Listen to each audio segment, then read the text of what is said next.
You'd imagine VR gaming would be a prime candidate for mech games that take place from the cockpit. It feels like a no-brainer that we'd have many iterations on by now to push the boundaries of immersion and interaction, especially from Japanese developers. But this hasn't happened. As of late 2023, we have precisely 2 native VR mech games with cockpit interactions that have survived to the present day with any relevance. They are Vox Machinae and Iron Rebellion. There is a conversation to be had about why immersive mech games are strangely lacking in a medium that seems so natural for them, but that is a chat for another time perhaps. Instead, I'm going to take a critical look at the remaining 2 survivors and see how they stack up. Vox Machinae is the oldest of the 2, one of the OG VR mech games kicking around since 2018 at least. Since then, it's gone through many iterations from early access through to full release, and is still meaningfully updated to this day. The latest update being a new weather system in multiplayer that forces interesting changes to the flow of play. Much welcome and much needed.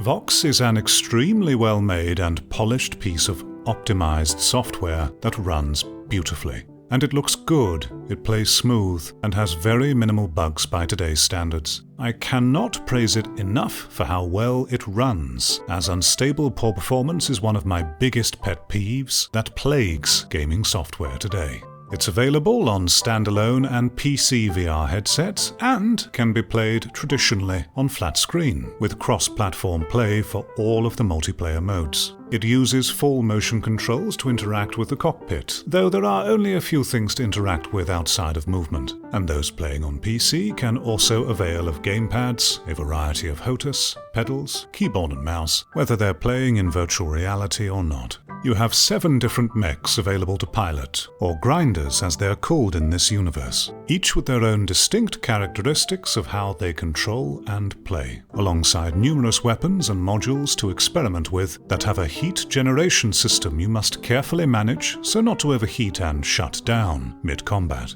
Oh, and did I mention it has a complete single-player campaign to boot?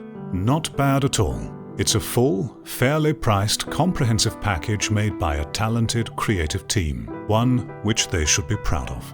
Vox's gameplay is all physics simulation based, as I understand. This affects weapon ballistics, aiming, moving, all the things you'd naturally expect are affected by the physics simulation. And it means that some grinders can be designed around the idea of collision impact damage. Great! Simulated physics usually means nuance and detail to learn, allowing for a great variety of interactions. Combat also uses a detailed modular armor system. Each section of your grinder has layers of armor which needs to be peeled off with damage before you can hit its core. Which adds a layer of tactical depth, because if you focus fire on the same section of the torso that has lost armor already, you'll be able to directly damage the core without having to worry about stripping away the rest. Your attentiveness and accuracy are rewarded.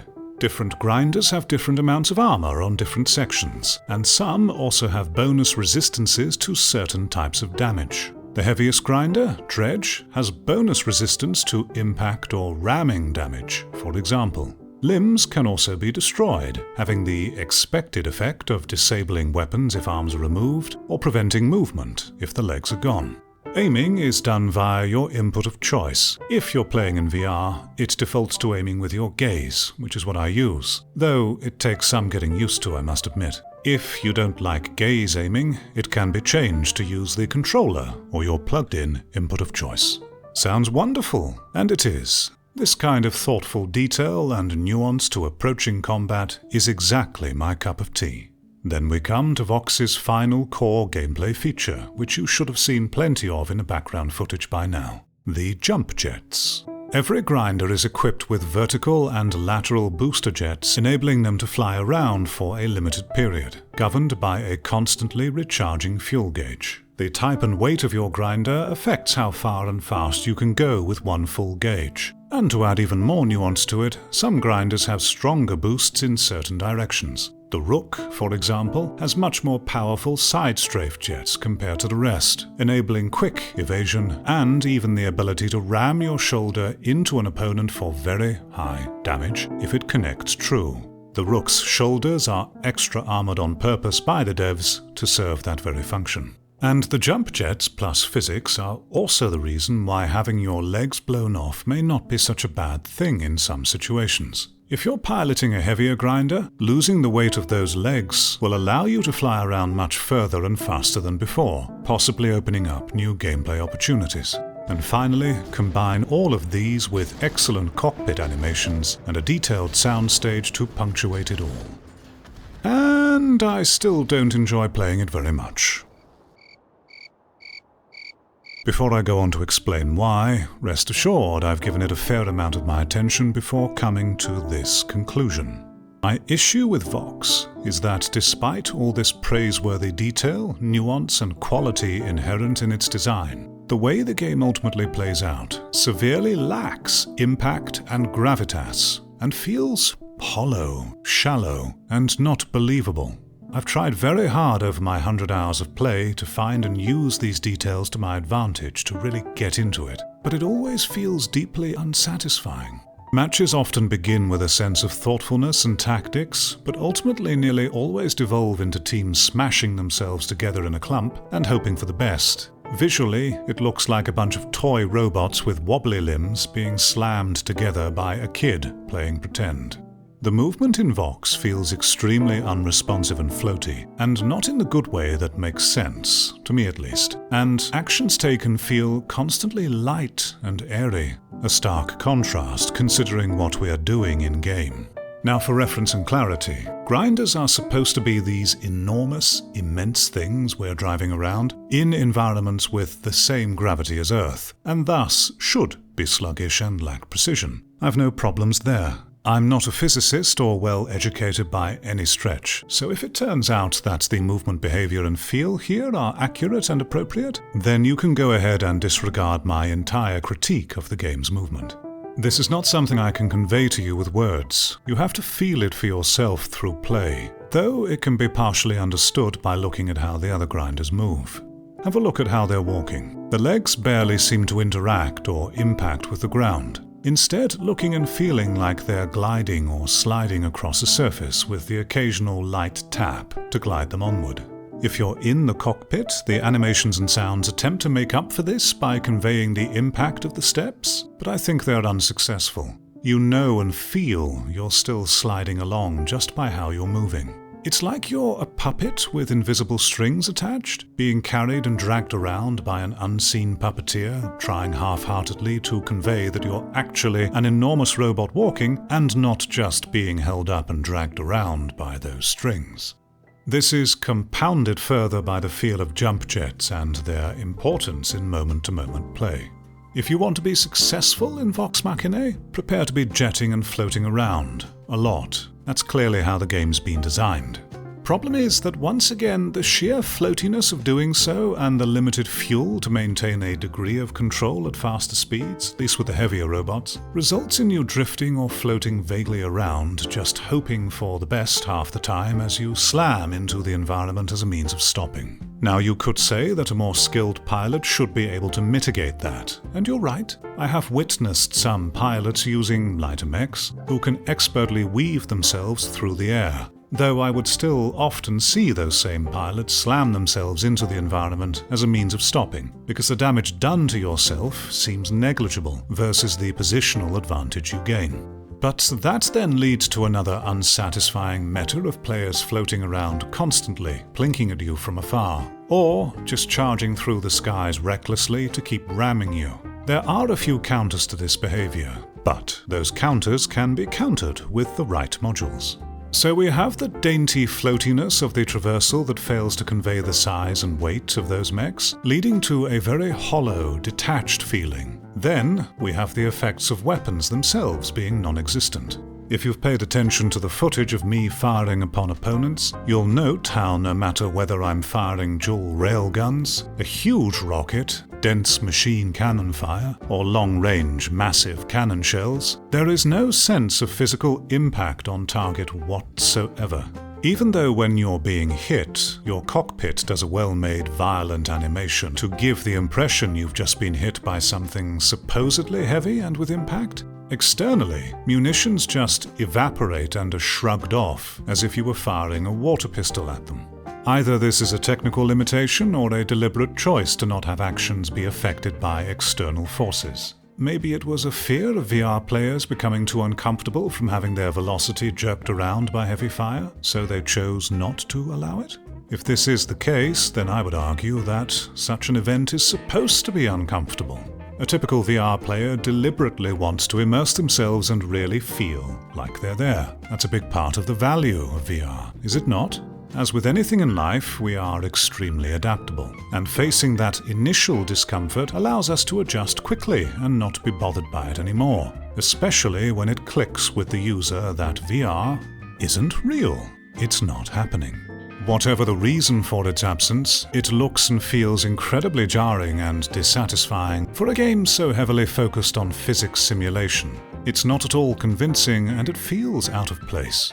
The same holds true for weapon impacts on the environment. The effects created from impact are wholly unconvincing, further breaking the illusion. The impacts are in need of a lot more micro detail, such as many more dirt and rock particles being flung into the air. Even if they were just represented by 2D sprites, it would still go a long way.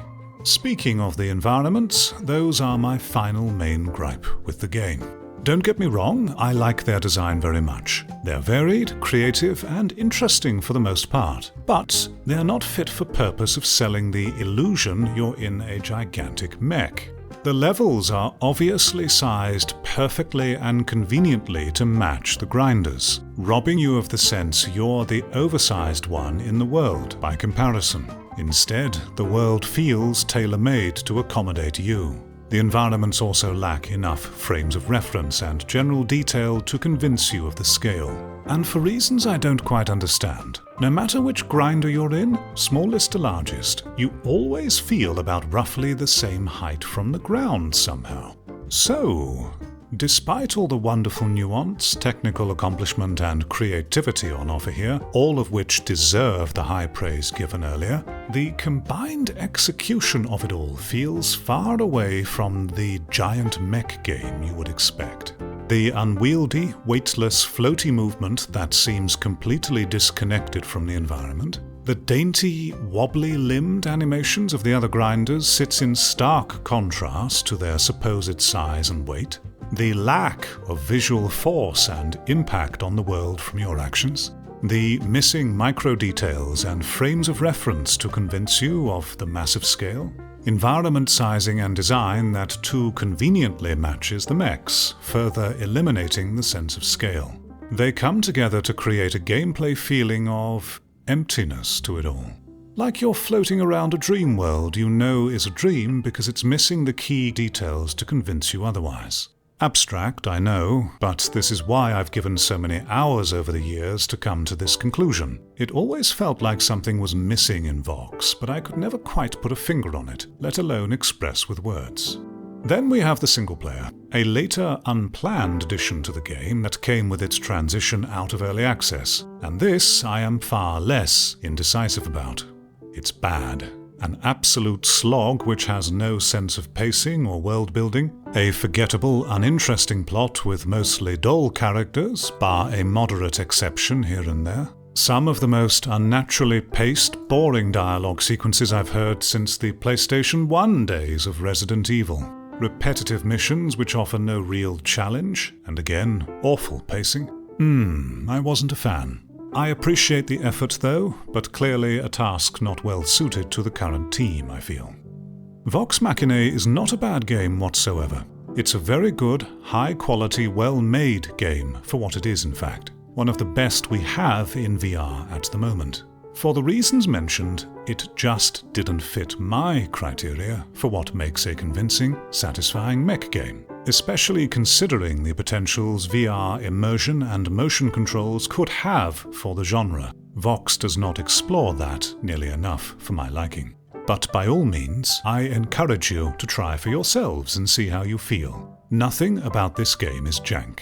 It's all quality for its tier. And it has style, humor, artistic originality, and I'm absolutely sure the dev team could pull off even more amazing software, given the right conditions. Iron Rebellion is, as of writing, currently a multiplayer-only, cross-platform, cross-play mech arena shooter. No single player, nor do I know if one is planned. It's been in early access for a while, and things were looking dicey as to whether development would continue. But it seems to be alive and kicking so far, and is finally starting to feel more fleshed out as a passable game. I bought this game a year and a half ago, and was sorely disappointed at what was on offer. It was nothing more than a very basic dev test environment with a single map, if memory serves. PvP only, no bots, a single pilotable mech, scant few weapons, and near everything was placeholder. The cockpit feel and interactivity was always decent though, but that's all it had going for it. Not much use beyond the startup sequence, but still better than Vox's cockpit. All this considered, I left a negative review, stating that such an unbaked product, even in early access, should not be deemed sellable in its current state. Fast forward to the present day, and we now have a justifiable game on our hands, though still a clearly unfinished one. Many more maps, 3 mech classes, a handful of weapons, simple bots to play with so you're not beholden to other players being online, and a bit more cockpit functionality. I've since changed my review to positive neutral, as I think it's now justified. Iron Rebellion gameplay is a much more snappy, yet visually and technically simpler PvP arena shooter compared to Vox, with a much faster time to kill, but still manages some tactical depth on the whole, owing to its more traditional design choices. Before getting into that though, let's highlight the obvious: the cockpit. Probably the game's greatest, most immersive strength at the moment, we have much more interactivity here.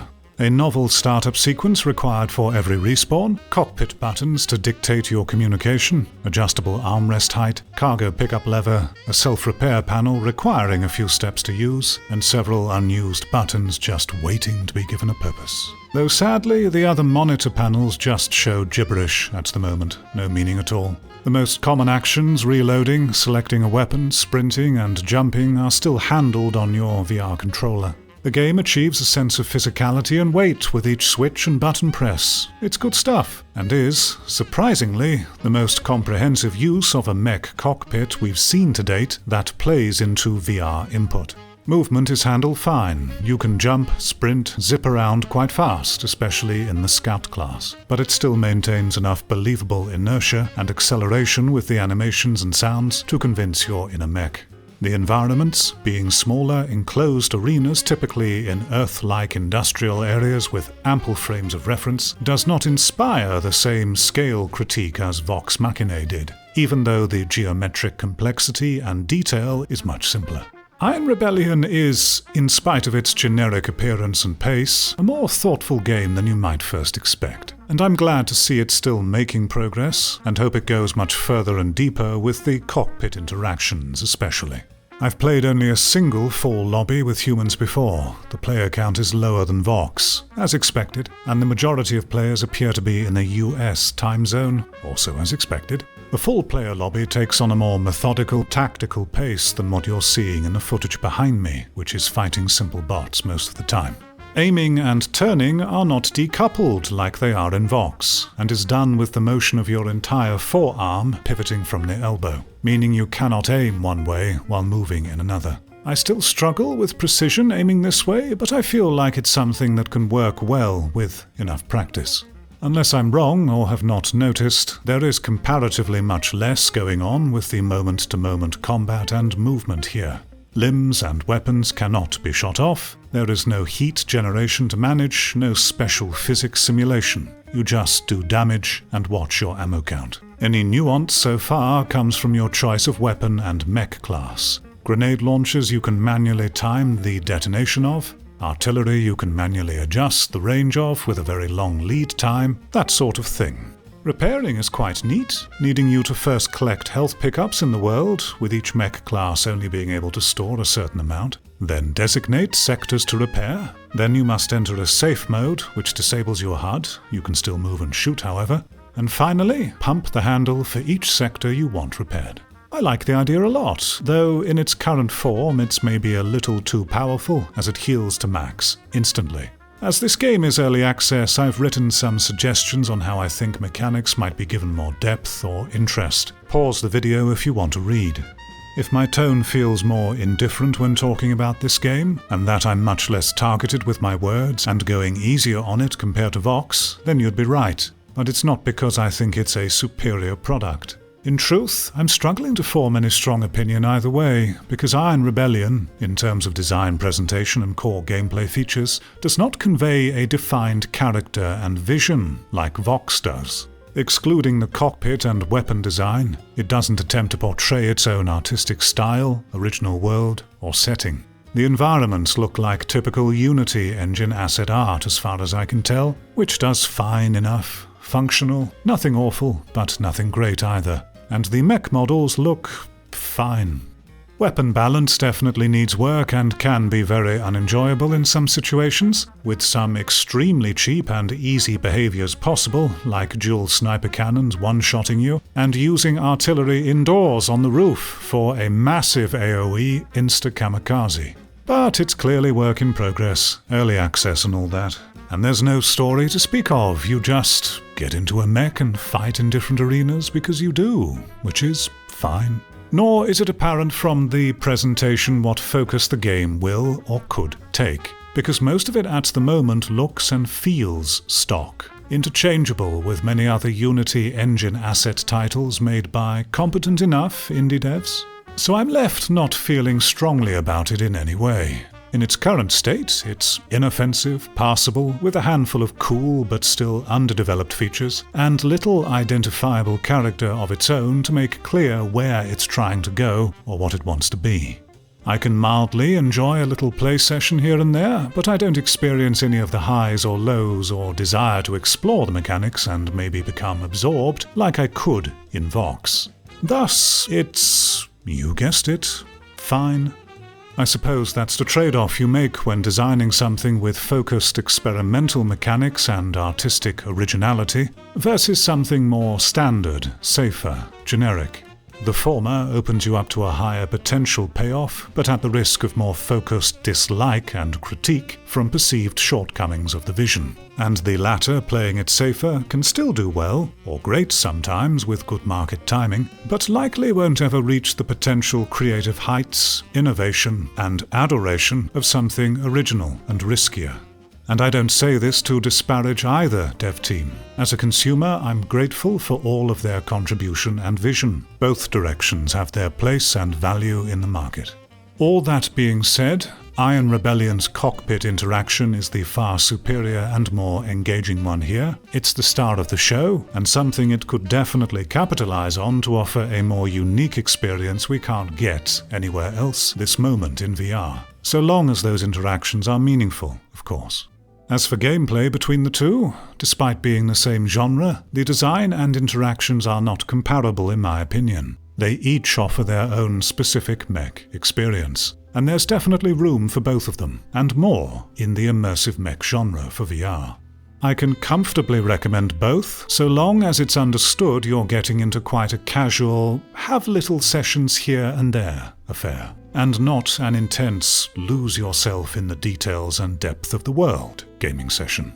If I were forced to choose only one, then Vox is the clear choice.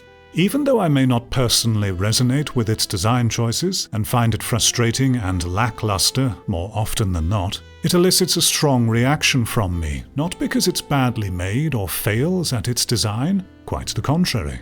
I can examine it in detail and feel as I do because it has its own clear vision and executes on that vision with artistic originality, technical skill, and quality, at least in the multiplayer. It successfully is what it wants to be, while respecting its player base. Regardless of whether I like the design choices or not, I've the utmost respect and admiration for the polished, technical accomplishment Vox is, and would gladly take the risk of being frequently disappointed by respectable, original quality that just doesn't hit the mark with me, than be mildly amused but ultimately indifferent by generic safety. That's just me, though. In the end, what we all really want, what we all really need, what we all really deserve, is Steel Battalion in VR. Everything about it. No need to change anything. Just get it straight into VR.